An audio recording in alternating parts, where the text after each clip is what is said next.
Perdana Menteri Jepang Yoshihide Suga menggelar acara tabur bunga di Taman Makam Pahlawan Nasional Utama Kalibata, Jakarta Selatan.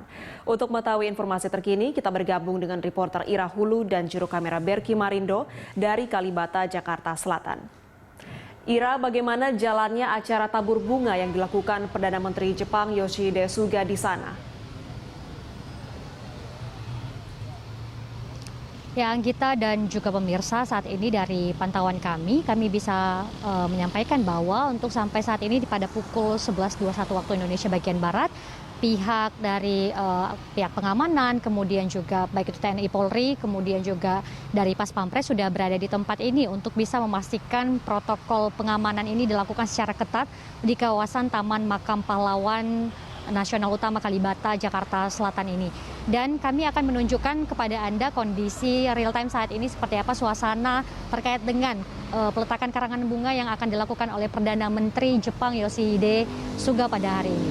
Kita akan melihat ke belakang di mana di sekitaran dari Taman Makam Pahlawan ini bisa kami gambarkan bahwa memang sudah ada sejumlah petugas pengamanan yang sudah berjaga-jaga bahkan sejak tadi pagi pukul 7 waktu Indonesia bagian Barat di tempat ini. Kemudian juga satu yang bisa kami informasikan juga adalah terkait dengan protokol kesehatan. Tadi ketika kami melewati bagian utama dari pintu depan Taman Makam Pahlawan Nasional Kalibata ini, kami melihat bahwa dari Denma Pas Pampres sudah ada di tempat ini untuk bisa mendirikan seperti posko, seperti itu agar ketika mereka yang masuk baik itu dari kedutaan Jepang, kemudian juga Perdana Menteri Jepang tersebut masuk, ini diwajibkan untuk diukur terlebih dahulu suhu tubuhnya, kemudian diwajibkan untuk mencuci tangan, baru nanti akan diizinkan ataupun dipersilakan untuk masuk ke kawasan Taman Makam Pahlawan ini untuk bisa meletakkan karangan bunga.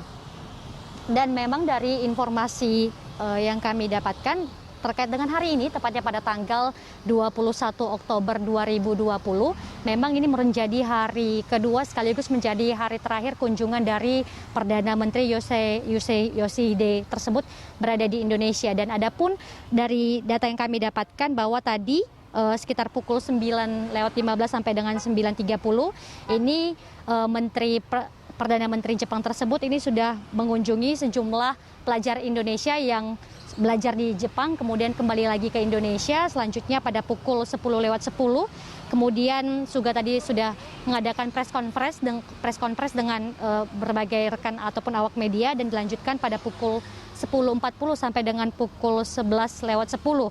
Ini Suga ataupun Perdana Menteri tersebut bertemu dengan para pelaku usaha ataupun pelaku usaha orang-orang Jepang yang mendirikan perusahaannya di Indonesia, dan lalu meletakkan karangan bunga nanti pada pukul 11.40 dari waktu yang kami dapat, dan kemudian nantinya akan berakhir pada pukul 12.45 dan nanti selanjutnya akan langsung terbang menuju Tokyo dari Bandara Halim Perdana Kusuma yang berada di Jakarta Timur.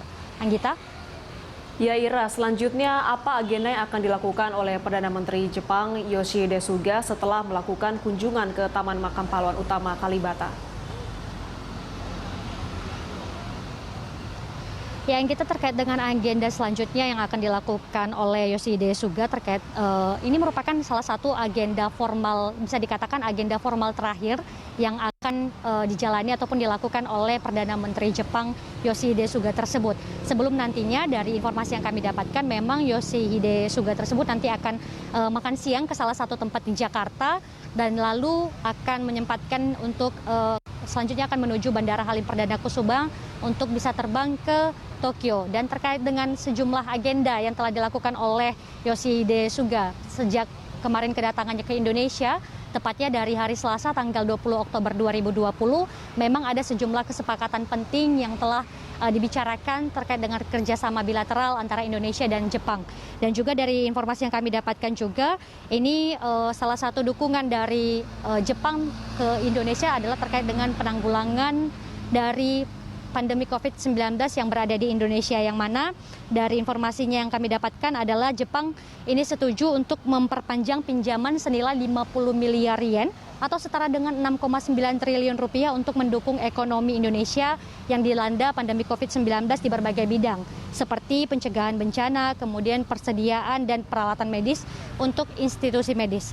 Selain itu juga kita dan juga pemirsa, ada pun agenda BRIC yang kemarin juga sudah dibahas bersama dengan Presiden Republik Indonesia Joko Widodo adalah terkait dengan Jepang ini sangat berharap bisa dikatakan menyoroti negara-negara yang berada di kawasan Asia Tenggara, yakni untuk mengejar visi Indo-Pasifik yang bebas dan terbuka atau Free and Open Indo-Pasifik dan menyatakan bahwa negara-negara di Asia Tenggara ini merupakan adalah kunci agar visi ini bisa terlaksana.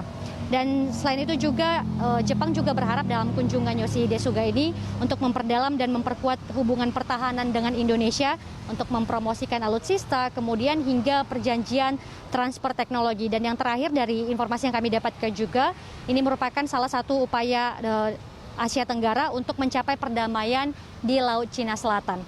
Anggita, kembali kepada Anda. Baik, terima kasih untuk informasinya Ira. Selamat bertugas kembali. Pemirsa, demikian laporan dari reporter Ira Hulu dan juru kamera Berki Marindo dari Taman Makam Pahlawan Nasional Utama Kalibata, Jakarta Selatan.